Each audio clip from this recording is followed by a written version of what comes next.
Hi guys, welcome to our channel. అమెరికాలో terror attack ఒక్కసారి అమెరికాని ఉలిక్కి పడేలా చేసింది. సో అమెరికాలోని కొలరాడో ప్రాంతంలో ఇజ్రాయెల్ మద్దతుదారులపైన ఉగ్రదాడి జరిగినట్టుగా కూడా అక్కడ అధికారులైతే పేర్కొన్నారు. దీన్ని ఎఫ్బిఐ వాళ్ళు కూడా ఇది ఉగ్రదాడి అంటూ పేర్కొంటూ చెప్పడం చూస్తున్నాం. అసలు ఏం జరిగింది, ఎవరి ఉగ్రదాడి చేసింది, ఇజ్రాయెల్ మద్దతుదారులపైనే ఎందుకు చేయడం జరిగింది, మరి దీని పట్ల అమెరికా వాళ్ళు ఏ విధంగా రియాక్ట్ అవుతున్నారు, ముఖ్యంగా ట్రంప్ ఏ విధంగా రియాక్ట్ అయ్యారో ఒకసారి చూద్దాం. అంటే ఇజ్రాయెల్‌కి, పాలస్తీనాకు మధ్య ఎప్పటినుంచో కూడా యుద్ధం జరుగుతుంది. దానికి ఎన్నో కారణాలున్నాయి. అయితే రీసెంట్‌గా జరిగిన యుద్ధంలో ఇజ్రాయెల్ ప్రజల్ని, అంటే ముఖ్యంగా సైనికుల్ని, పిల్లల్ని, మహిళల్ని అందరినీ కూడా అటు పాలస్తీనాకు చెందిన హమాస్ సంస్థ వాళ్ళని బందీలుగా తీసుకొని వాళ్ళ జైళ్ళలో పెట్టింది. అయితే వీళ్ళ పట్ల ఇప్పుడు సానుభూతి వ్యక్తం చేస్తూ ఇజ్రాయెల్ సానుభూతి పరులు ఎవరైతే ఉన్నారో వాళ్ళందరూ కూడా అమెరికాలోని కొలారెడోలో ఉన్న బౌల్డర్ దగ్గర అక్కడ ఒక నిరసన తెలియజేస్తూ ఒక ర్యాలీ నిర్వహించారు. సో ఈ ర్యాలీ ప్రతి వారం కూడా వీళ్ళు ఇజ్రాయెల్ ప్రజలు ఎవరైతే ఉన్నారో హమాస్ చెరలో బందీలుగా ఉన్న వీళ్ళ పట్ల వారం కూడా ఈ ర్యాలీ అయితే ఇజ్రాయెల్ మద్దతుదారులైతే చేస్తూ వస్తున్నారు. అయితే దీన్నే గమనించిన ఒక వ్యక్తి, అతను పాలస్తీనాకు చెందిన వ్యక్తిగా చెప్తున్నారు. అతను వీళ్ళపైన దాడులు చేయడం జరిగింది. అయితే ఈ ఇజ్రాయెల్ మద్దతుదారులు ఎవరైతే ఉన్నారో వీళ్ళంతా కూడా యూదులే. వీళ్ళపైన ఫైర్ బాంబులు విసిరాడు. మొత్తం కూడా అక్కడ మండే స్వభావం కలిగిన లిక్విడ్ ఉన్న గాజు సీసాలను వాళ్ళ మీదకి విసరడం జరిగింది. సో దీని తర్వాత ఏం జరిగిందంటే ఆ సీసాలో ఉన్న ద్రవం కారణంగా చాలామందికి అక్కడ మంటలంటుకున్నాయి. 6గురికి తీవ్ర గాయాలయ్యాయని కూడా చెప్తున్నారు. ఇప్పుడు వీళ్ళందరినీ కూడా హాస్పిటల్‌లో అడ్మిట్ చేసి ట్రీట్మెంట్ కూడా ఇప్పిస్తున్నారు. ఆ ప్రాంతమంతా కూడా ఈ మండే స్వభావం కలిగిన సీసాలను విసరడం వల్ల ఆ ప్రాంతమంతా కూడా మంటలు, దట్టమైన పొగలతో కూడా నిండిపోవడం జరిగింది. సో ఈ రకంగా పాలస్తీనాకు చెందిన ఒక వ్యక్తే ఇది చేశాడని చెప్పేసి పేర్కొంటున్నారు. ఆ చేసిన వ్యక్తి అక్కడి నుంచి పారిపోయే ప్రయత్నం కూడా చేయలేదు. అక్కడే ఉండి పాలస్తీనాకు మద్దతుగా నినాదాలు చేశారు. పాలస్తీనాకు విముక్తి కల్పించాలంటూ కూడా గట్టిగా కేకలు వేశాడు. సో అలా కేకలు వేస్తూ ఆ దాడి చేసి అక్కడే ఉన్నాడు. సో ఇది ఈ విషయం తెలుసుకున్న అమెరికా పోలీసు వాళ్ళు అక్కడికి చేరుకున్నారు. అతన్ని అదుపులోకి తీసుకున్నారు.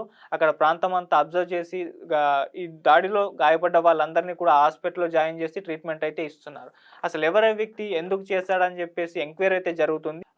ఇతని పేరు 45 ఏళ్ల మహమ్మద్ సబ్రీ సొలియాగా గుర్తించారు. ఇతను పాలస్తీనా మద్దతుదారుడు. సో ఇజ్రాయెల్ చెర నుండి అటు పాలస్తీనాను రక్షించాలి, పాలస్తీనాను విముక్తి కల్పించాలంటూ కూడా ఇతను నినాదాలు చేస్తూ ఈ అటాక్ అయితే చేయడం జరిగింది. సో ఇది పాలస్తీనా, ఇజ్రాయెల్ మధ్య జరుగుతున్న యుద్ధంగా పేర్కొనాలి.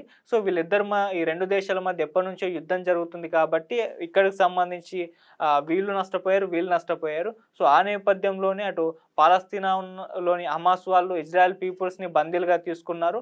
అటు పాలస్తీనా పైన కూడా ఇజ్రాయెల్ పూర్తి స్థాయిలో యుద్ధం చేసి దాన్ని సమూలంగా చాలా నాశనం అయితే చేయడం జరిగింది. సో ఆ రకంగా పాలస్తీనా మద్దతుదారుడు ఎవరైతే ఉన్నారో ఇతను ఇజ్రాయెల్ పీపుల్స్‌కి మద్దతుగా తెలుపుతున్న ఈ యూదులపైన అయితే అటాక్ చేయడం జరిగింది. సో ఆ రకంగా చాలా మంది కూడా గాయాల పాలయ్యారు. ఇప్పుడు వాళ్ళందరికీ కూడా హాస్పిటల్‌లో ట్రీట్మెంట్ అయితే తీసుకుంటున్నారు.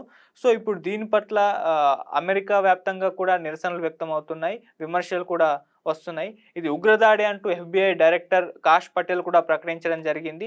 అలాగే అమెరికా విదేశాంగ మంత్రి కూడా మాట్లాడారు. ఆయన మార్క్ రుబియో ఈ ఘటనను తీవ్రంగా కూడా ఖండించడం జరిగింది. ఈ దాడిని వైట్ హౌస్ కూడా తీవ్ర స్థాయిలో ఖండించింది. దీన్ని ట్రంప్ కూడా చాలా సీరియస్‌గా తీసుకున్నారని కూడా వార్తలు వస్తున్నాయి. సో దీని పట్ల పూర్తి స్థాయిలో ఎంక్వైరీ జరగాలని కూడా చెప్తున్నారు. ముఖ్యంగా ఈ ఉగ్రదాడి చేసిన ఆ వ్యక్తి ఎవరు, అతని వెనుక ఎవరున్నారు, ఇతను ఒక్కడే చేశాడా లేకుంటే ఇంకేదన్నా ఫోర్స్ ఇతన్ని అంటే మొత్తం కూడా రెచ్చగొట్టి ఈ రకంగా దాడులకు పాల్గొనేలా చేసిందా, ఈ మొత్తం ఎన్ని రకాలుగా కూడా ఎంక్వైరీ చేయాలని చెప్పేసి ఆదేశాలు కూడా జారీ చేసినట్టుగా కూడా చెప్తున్నారు. ఏదేమైనా ట్రంప్ దీని పట్ల సీరియస్‌గా ఉన్నారని కూడా చెప్తున్నారు. ఇలా అమెరికాలో ఉగ్రదాడి జరగడం పట్ల ప్రపంచవ్యాప్తంగా కూడా అందరూ కూడా షాక్‌కు గురయ్యారు. అంటే రీసెంట్‌గానే భారత్‌లో కూడా పెహల్గామ్‌లో ఉగ్రదాడి జరగడాన్ని చూసాము. సో ఆ ఉగ్రదాడికే ప్రపంచవ్యాప్తంగా భారత్‌కు మద్దతు తెలుపుతూ ఈ ఉగ్రదాడిని ఖండించారు. ఇప్పుడు అమెరికాలో జరిగిన ఈ ఉగ్రదాడిని కూడా ఖండిస్తున్నారు. అయితే దీని పట్ల కొన్ని భిన్నాభిప్రాయాలు కూడా వ్యక్తమవుతున్నాయి. అంటే ఇజ్రాయెల్ పాలస్తీనా వార్ ఇది ఎప్పటినుంచో కూడా జరుగుతుంది. సో అక్కడ పాలస్తీనా నష్టపోయింది, ఇజ్రాయెల్ కూడా చాలా నష్టపోయింది. ఆ నేపథ్యంలోనే పాలస్తీనా మద్దతుదారుడు ఈ విధంగా అమెరికాలో ఇజ్రాయెల్ పీపుల్స్ ఎవరైతే హమాస్ చెరలో బందీలుగా ఉన్నారో వాళ్ళ పట్ల మద్దతు తెలుపుతున్న వాళ్ళ పైన ఈ రకమైన దాడి చేశారు.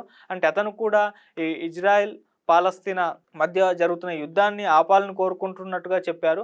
అంటే ఇజ్రాయెల్ చేతిలో పాలస్తీనా పూర్తి స్థాయిలో నష్టమైంది. సో, పాలస్తీనాని విముక్తి కల్పించాలంటూ ఈ దాడి చేశారు. అయితే దీనికి ఎన్నో పద్ధతులున్నాయి. ఈ రకంగా దాడులు చేయడం కరెక్ట్ కాదు. దీన్ని ఉగ్రదాడి అంటూ కూడా ఎఫ్‌బీఐ అయితే పేర్కొనడం జరిగింది.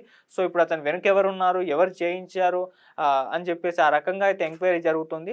సో, చూద్దాం దీనికి సంబంధించి మరింత వివరాలైతే తొందరలో వచ్చే అవకాశం అయితే ఉంది.